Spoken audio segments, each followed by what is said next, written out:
12 de novembro de 2002. O telefone da emergência toca. Em que posso ajudar? Do outro lado da linha, uma voz fraca, cortada pela dor, responde: Eu estou morrendo. Era Vernetta. A ambulância dispara pelas ruas. Sirenes rasgam o silêncio da noite. A polícia chega junto. Ao entrarem na casa, a cena é caótica. Vernetta está caída, coberta de sangue, mal conseguindo respirar. Mas o horror ainda não terminou. Enquanto os socorristas lutam para mantê-la viva, os policiais seguem pelo interior da residência. E então, encontram mais alguém. Ela está amarrada, ensanguentada, imóvel, morta. O que aconteceu dentro daquela casa? Os detalhes são perturbadores, cruéis, difíceis de ouvir. Mas nada é tão assustador quanto o que vem depois. Porque essa tragédia não aconteceu por falta de avisos. Ela aconteceu por negligência, por omissão, de quem podia ter impedido tudo isso e escolheu não agir.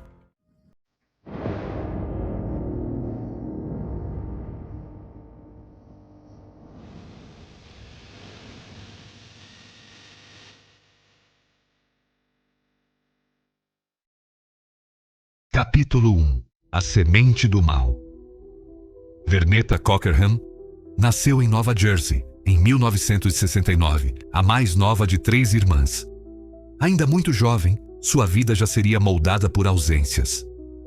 Criadas pela avó paterna, Marie Edmonds, Vernetta e as irmãs cresceram longe dos pais, que enfrentavam sérias dificuldades financeiras. O lar era conservador, rígido em valores, mas também cheio de carinho. Todos os domingos, sem exceção, a família se reunia para frequentar a igreja local. Ali, as meninas aprendiam sobre Deus, família e obediência. Mas Marie Edmonds ensinava algo a mais, algo que poucas avós ousavam dizer em voz alta. Mesmo conservadora, ela alertava as netas a se defenderem, a não aceitarem abusos, a não se calarem diante de ninguém. Uma lição que, anos depois, seria crucial na vida de Vernetta. Aos 14 anos, Vernetta deixa a casa da avó e se muda para Newark, em Nova Jersey. O objetivo era simples: ficar mais perto dos pais e estudar. Na escola, ela se destacava. Era uma aluna exemplar, dedicada. Para ajudar nas despesas, começou a dar aulas particulares de matemática. Foi assim que conheceu Kevin Baker, um jovem aspirante a jogador de futebol americano. Entre números e cadernos, nasce um romance intenso, rápido, envolvente, e aos 15 anos, Vernetta engravida. Em 18 de agosto de 1985, ela dá à luz Candice Willina Cockerham. Pouco depois, Vernetta e Kevin decidem se casar. É nesse período que um novo personagem entra silenciosamente em sua vida: Richard Ellerby. Um ex-militar dispensado das Forças Armadas Americanas. Na época, Richard namorava a irmã de Kevin. O relacionamento não dura e Richard volta a ficar sozinho. Mas não distante, ele se aproxima de Vernetta. Torna-se amigo, depois confidente. Richard era alguns anos mais velho que ela e extremamente persuasivo. Sabia escolher as palavras certas. Sabia quando falar e, principalmente, sabia quando Vernetta estava vulnerável. Aos poucos começa a plantar dúvidas, insinuações. Diz que Kevin atrai, que ela está sendo enganada. Vernetta acredita, confia no amigo e, após 6 anos de casamento, decide se divorciar de Kevin. Ela segue em frente. Termina os estudos e consegue um emprego na sala de arquivos do Departamento de Polícia de Paterson. Vernetta era uma mulher incansável. Trabalhava em 2 empregos ao mesmo tempo, enquanto criava sozinha sua única filha. Uma rotina exaustiva. Mas ela resistia. Em 1993, a relação com Richard muda. A amizade se transforma em namoro. Vernetta não desejava mais ter filhos. Ainda assim, com Richard, ela teria 2. Rashik nasce em 1995. Dominique nasce em 2001. Agora Vernetta tinha 3 filhos. E aparentemente a vida seguia seu curso. Tudo parecia bem. Mas Richard insistia. Insistia em se casar. Vernetta hesitava, Algo nela já havia percebido o que muitos só enxergam tarde demais. A verdadeira face de Richard começava a aparecer. Ele tinha sérios problemas de controle da raiva, explosões, comportamentos que a deixavam alerta. Ela não queria correr riscos, mas a insistência venceu. Em 2001, Vernetta e Richard acabam se casando, e aquele seria apenas o início de algo muito mais sombrio. Capítulo 2. Quando o monstro aprendeu a respirar. Richard Ellerby vinha de uma família numerosa. 10 filhos. Filho de militar, cresceu praticamente sob os cuidados da mãe. O pai morreu cedo, vítima de um infarto fulminante. Richard era o segundo mais novo entre os irmãos. Na infância, parecia apenas mais uma criança comum. Gostava de brincar, ria com facilidade e tinha um apego especial pela irmã caçula, Karen. Ele cuidava dela, protegia-a na escola, ensinava como se defender. Naquele início, Richard aparentava ser calmo, tranquilo, um irmão zeloso, mas algo mudou. De repente, como se alguém tivesse apagado uma luz. Aquela personalidade dócil simplesmente desapareceu. No lugar surgiu um jovem impaciente, tomado por cólera. Richard não sabia controlar o próprio humor. Qualquer coisa, por menor que fosse, servia como gatilho. Dentro dele havia algo contido, algo que precisava sair. E quando saía, era violento. Quando criança, Karen tinha um aquário. Dentro dele, várias tartarugas. Eram seus bichinhos de estimação preferidos. Um dia, ao ir alimentá-las, percebe algo errado. Elas não estavam ali. Karen procura pela casa, até encontrar Richard. As tartarugas estavam viradas com o casco para baixo, imóveis, morrendo. Karen fica paralisada, sem reação. Por quê? Por que ele faria aquilo? Richard não demonstra emoção alguma, nenhum arrependimento, nenhuma expressão. Apenas permanece ali, observando os animais enquanto a vida se esvai. Isso não aconteceu uma única vez. O episódio se repetiu, várias vezes, até que Karen desistiu de ter qualquer animal de estimação. E quando não havia mais animais para machucar, Richard mudou o alvo. Agora, sua raiva e obsessão se voltaram contra a própria irmã. Certa noite, Karen dormia em sua cama quando acorda com um peso sobre o corpo. Richard estava em cima dela, pressionando um travesseiro contra seu rosto, tentando sufocá-la. Karen se debate, luta, o ar falta, o tempo parece infinito, até que por algum motivo, Richard desiste. Desesperada, Karen ameaça chamar a mãe. Mas Richard se inclina e faz uma promessa fria. Se ela contasse qualquer coisa, da próxima vez seria pior. Karen era apenas uma criança e acreditou. Esse comportamento não cessou. Pelo contrário, Richard era imprevisível, instável. Já na adolescência, Karen vai até a cozinha pegar um pedaço de torta que a mãe acabara de fazer. Richard estava ali, parado, observando. Ao se aproximar, ele ordena que ela saia. Karen responde que só vai pegar um pedaço e sair. Foi o suficiente. Richard se enfurece, agarra a irmã, começa a desferir vários socos. Karen grita. Grita desesperadamente. A mãe corre ao ouvir os gritos. Ao entrar na cozinha, encontra o filho em cima de Karen, espancando-a sem parar. Em um ato de desespero, a mãe pega uma faca e ordena que Richard pare. Ele se afasta, incrédulo por ter sido ameaçado pela própria mãe. Solta Karen e sai de casa. Esse episódio nunca foi contado a ninguém. Nem Karen, nem a mãe, nem mesmo entre elas havia conversas sobre o comportamento de Richard. A família preferia acreditar que ele mudaria. O tempo passou. Os abusos continuaram, até que surge uma esperança. Richard entra para as Forças Armadas. A família respira aliviada. Talvez o exército o disciplinasse. Talvez ele encontrasse seu lugar no mundo. Mesmo estando no serviço militar, Richard se casa. Mas a calmaria não dura muito. Pouco tempo depois, ele é dispensado do exército e o casamento também fracassa. Richard retorna para casa, um homem difícil, de personalidade desagradável. No início, conseguia conquistar as pessoas, mas logo elas se afastavam. Ninguém suportava seu caráter desafiador, manipulador e cruel. A ex-esposa de Richard e Karen se aproximam. Tornam-se grandes amigas. Decidem morar juntas. Era uma forma de proteção.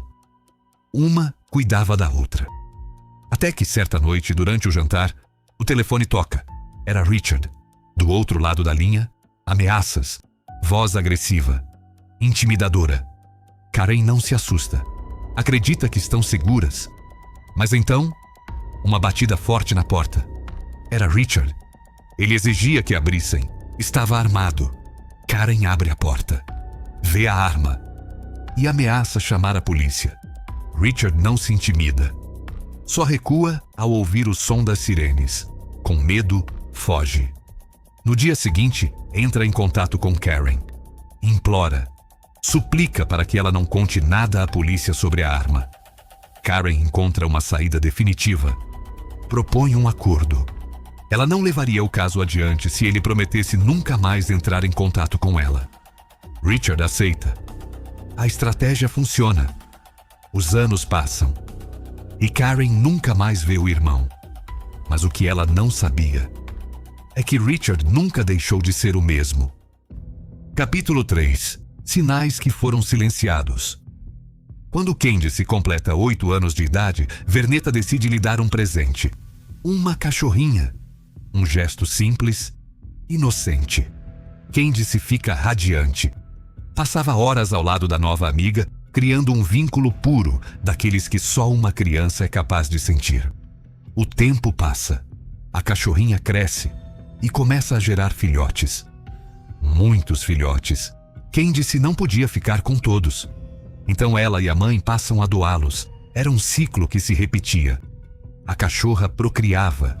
Vernetta e Candice encontravam lares para os filhotes. Tudo parecia sob controle, até o dia em que não estava. Em uma dessas vezes, Vernetta vai procurar os cachorrinhos para doação. E não os encontra. O coração acelera. A primeira ideia é a mais óbvia. Alguém os levou.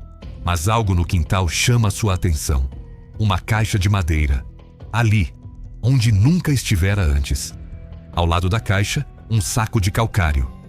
O corpo de Vernetta gela. Ela ainda não abriu a caixa. Mas no fundo, já sabe.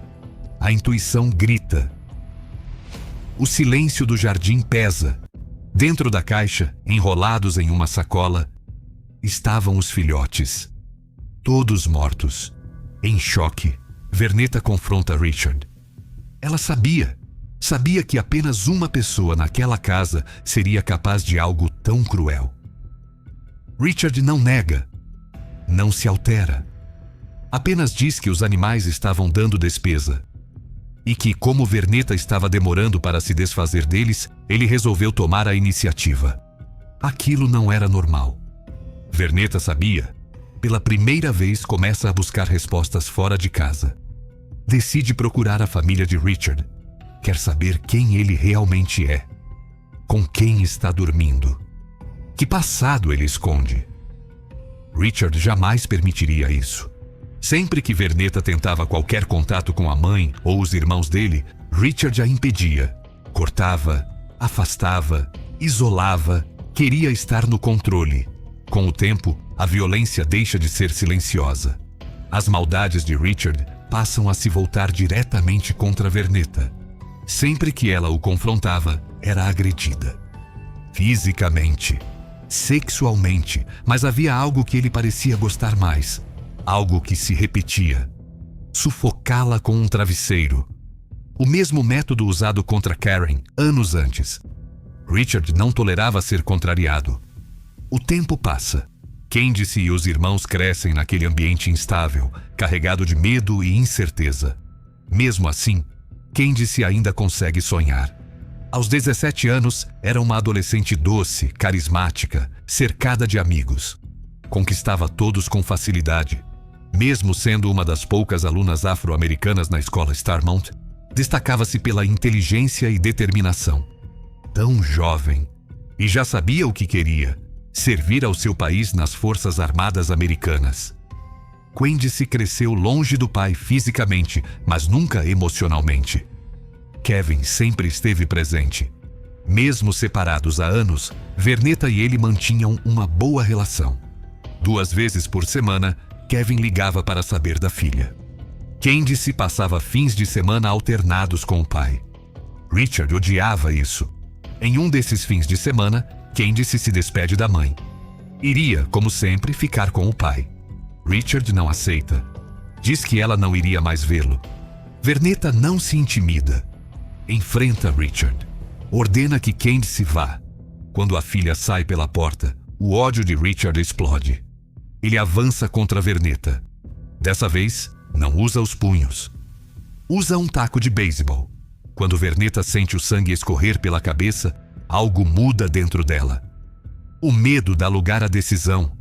Ela junta a coragem que ainda lhe restava, mistura com ódio e com dignidade e chama a polícia. Richard é preso, mas antes deixa uma promessa. Uma ameaça fria. Ele voltaria e a mataria.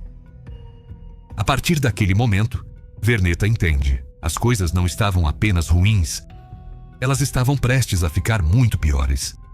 Richard paga fiança. É solto no mesmo dia. Proibido de voltar para casa, mas não impedido de vigiar. Vernetta passa a ser seguida quase 24 horas por dia. Supermercado, igreja, shopping, trabalho. Ele estava sempre ali. Não falava, não tocava, apenas observava. O medo já não morava apenas dentro da casa. Estava em todos os lugares, à espreita. Um olhar era suficiente para ameaçar.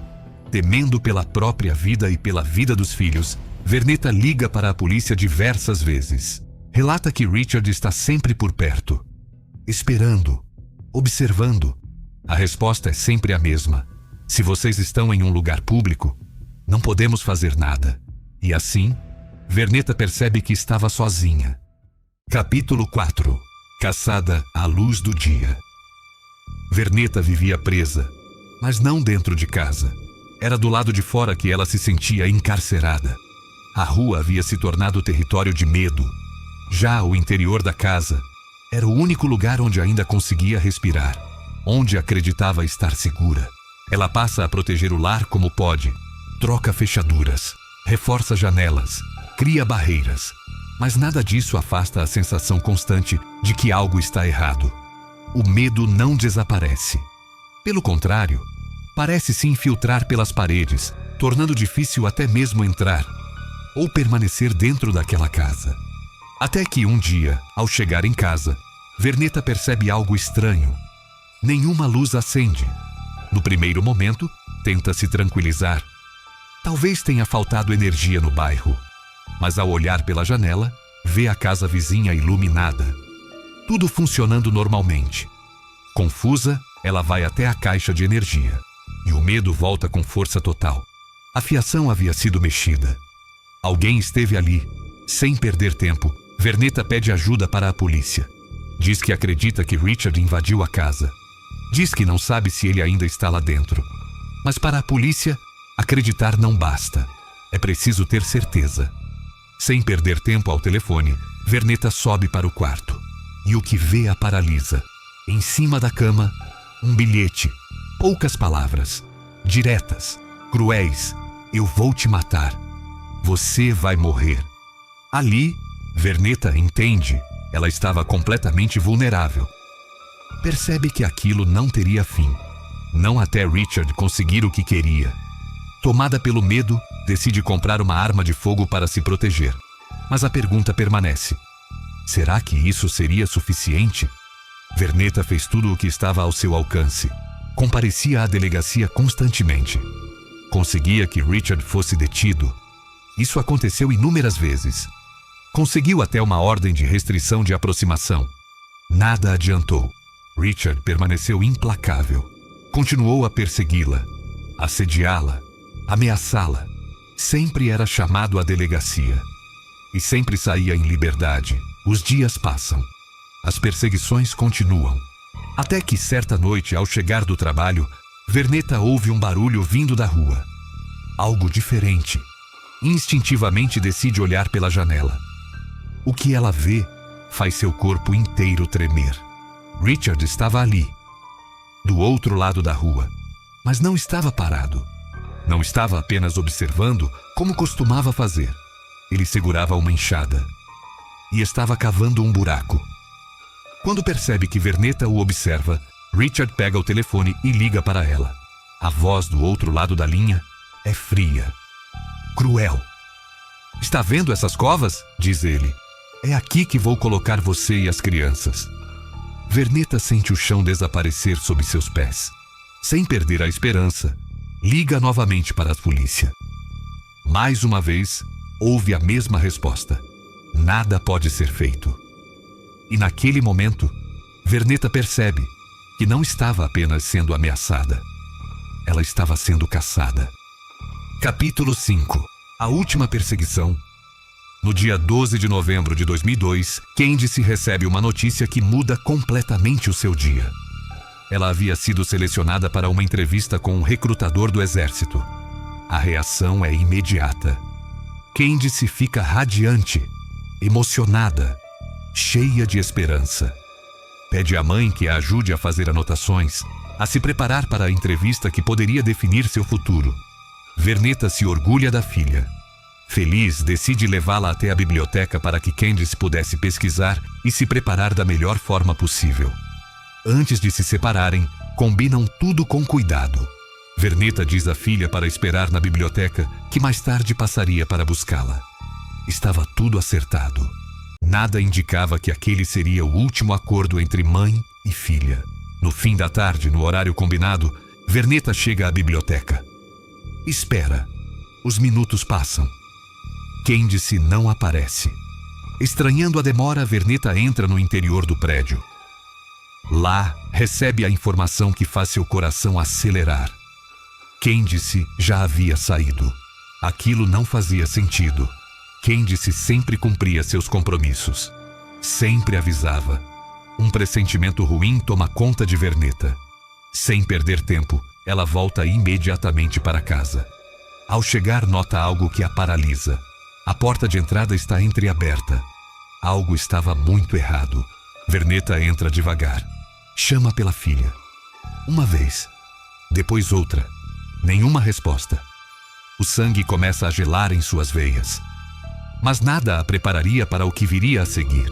De repente, Richard surge à sua frente. Ele segura uma faca e então diz friamente: "Matei sua filha. Agora é a sua vez." Richard avança. Vernetta não tem tempo sequer de reagir. Sem qualquer chance de defesa, ele a golpeia 3 vezes no pescoço. Em seguida, começa a esfaqueá-la repetidamente na cabeça e no corpo. Vernetta olha para Richard e, quase sussurrando, solta uma última frase: "Deus vai me salvar. Você não é dono da minha vida."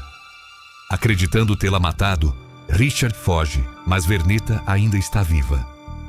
Gravemente ferida, caída em uma poça de sangue, ela reúne as últimas forças que lhe restam e consegue ligar para a emergência. Durante a ligação, perde a consciência. Cerca de 20 minutos depois, a ambulância chega ao local, acompanhada por uma equipe policial. Vernetta é levada às pressas para o hospital. Ao entrarem na casa, os investigadores se deparam com uma cena aterradora. O chão estava coberto de sangue. Eles percebem que aquele era o sangue de Vernetta. Mas algo chama ainda mais atenção. Um rastro de sangue que saía de um dos quartos. Ao abrirem a porta, a realidade se impõe de forma brutal. Candice estava caída no chão, morta. Sua boca e nariz estavam cobertos com fita adesiva grossa. Um fio elétrico, reforçado com várias camadas de fita, estava amarrado em seu pescoço. Suas mãos e pés estavam amarrados. O rosto desfigurado. Candice havia sido brutalmente espancada e sufocada. O laudo da autópsia aponta como causa da morte asfixia combinada com trauma contundente. Pela dinâmica da cena, a polícia conclui que Richard, de alguma forma, atraiu Candice de volta para casa. Provavelmente ela acreditou que algo tivesse acontecido com a mãe e caiu na emboscada. Ao entrar, Richard a conduz até o quarto. Lá, a agarra e começa a espancá-la violentamente. Quando Candice já não tinha forças para reagir, ele amarra suas mãos e pés. Tenta asfixiá-la colocando fita adesiva em seu nariz e boca. Mas percebe que ela ainda está viva. Então decide estrangulá-la. Amarra o fio elétrico em seu pescoço e aperta até que a vida de Candice se apague. Mas o filme de horror criado por Richard ainda não havia terminado. Ainda havia mais uma vida que ele precisava eliminar. 3 dias depois, Richard é visto entrando em uma loja de conveniência. Ele compra 1 galão de gasolina. Em seguida, vai até um posto e enche o recipiente. Logo depois, entra em seu carro e dirige até o mirante de East Side Park. Ao chegar, despeja toda a gasolina sobre o próprio corpo e ateia fogo. Quando a polícia chega ao local, encontra o corpo de Richard completamente carbonizado. Ele tinha 45 anos. E assim, a história termina. Não com justiça, mas com silêncio, dor e uma tragédia que poderia ter sido evitada. Capítulo 6. Quando o silêncio mata. No dia dos acontecimentos, amigos entram em contato com a família de Richard para dar a notícia. Uma notícia trágica. A reação não foi simples. Os sentimentos se misturaram. Por um lado, havia profunda compaixão por Vernetta e por sua filha. Por outro, um alívio silencioso. O terror que por anos os assombrou havia chegado ao fim. 3 dias após dar entrada no hospital, Vernetta acorda. Ela se surpreende. Sobreviveu. Pela primeira vez em muito tempo, sente um fio de esperança. Mas essa sensação dura pouco. A alegria se transforma em angústia quando lhe contam a verdade. Sua filha não estava mais viva. Vernetta é informada de toda a história. A dor é devastadora. Nenhuma palavra é suficiente. Ainda assim, algo dentro dela se recusa a morrer. Mesmo tendo perdido a filha, Vernetta não se deixa quebrar. Richard não venceu. Ele não conseguiu o que queria. Vernetta estava viva e pronta para lutar por justiça. As feridas físicas demoraram a cicatrizar. As emocionais, talvez nunca. Ainda assim, Vernetta se levantou e tomou a primeira decisão que mudaria o rumo de tudo: mover uma ação judicial contra o condado de Jonesville por negligência. Foram inúmeras tentativas de pedir ajuda, muitas ligações, muitas idas à delegacia, sempre buscando proteção e sempre recebendo o mesmo tratamento: banalização, indiferença, prevaricação. Vernetta demonstrou que, se as delegacias especializadas tivessem feito o seu trabalho, se tivessem agido quando ela implorou por ajuda, sua filha estaria viva. O judiciário reconheceu a falha. Convencido de que o condado foi negligente, condenou Jonesville ao pagamento de $450 mil de indenização. Este caso expõe uma realidade dura. Mostra como, muitas vezes, vítimas de violência doméstica são ignoradas, marginalizadas pelo sistema policial e judiciário, e como essa omissão permite que agressores continuem livres, até que seja tarde demais. Foi necessária a morte de uma adolescente para que sua mãe tivesse forças para enfrentar a legislatura estadual e processar a polícia municipal por negligência. Uma vitória judicial, mas uma derrota irreparável. Porque nenhuma sentença traz Candice de volta. Essa história não termina apenas com um crime. Ela termina com um alerta. Não para as vítimas, mas para quem convive com o agressor. Pais, mães, irmãos, familiares. O mal raramente surge do nada. Ele dá sinais, comportamentos violentos, ameaças, explosões de raiva, crueldade com animais, controle, perseguição. Tudo isso esteve presente por anos. E ainda assim, foi ignorado, relativizado, silenciado. Muitas vezes por medo, outras por negação. Mas em todos os casos, por omissão. Fechar os olhos não protege ninguém. O silêncio não é neutralidade, é cumplicidade. Quando a família escolhe acreditar que vai passar, que ele vai mudar, que não é tão grave assim, o agressor aprende uma lição perigosa, a de que pode continuar, e cada dia sem intervenção é um passo mais perto da tragédia. Mas essa história também escancara outra falha, a do Estado. Verneta pediu ajuda, repetidas vezes, registrou ocorrências, denunciou, implorou por proteção. Havia ameaças claras, havia perseguição, havia risco iminente. Mesmo assim, as respostas foram burocráticas, frias, insuficientes. Enquanto isso, o agressor seguia livre, observando, planejando. A pergunta que fica é inevitável: quantos alertas são necessários até que o Estado haja? A polícia existe para prevenir, não apenas para registrar tragédias depois que elas acontecem. Quando o sistema falha em proteger quem pede socorro, ele se torna parte do problema. E o preço dessa falha quase sempre é pago com vidas inocentes. Essa não é apenas a história de Verneta e Candice. É o retrato de um sistema que reage tarde demais e de famílias que, ao se calarem, permitem que o pior aconteça. Que esse caso não seja lembrado apenas pelo horror, mas como um aviso. Porque violência anunciada não é surpresa, é negligência. E toda negligência cobra seu preço. Comente aqui. O que você acredita que poderia ter sido feito para evitar essa tragédia? Será que a família foi responsável pela sua omissão? Obrigado por ficar comigo até aqui. Te espero no próximo vídeo.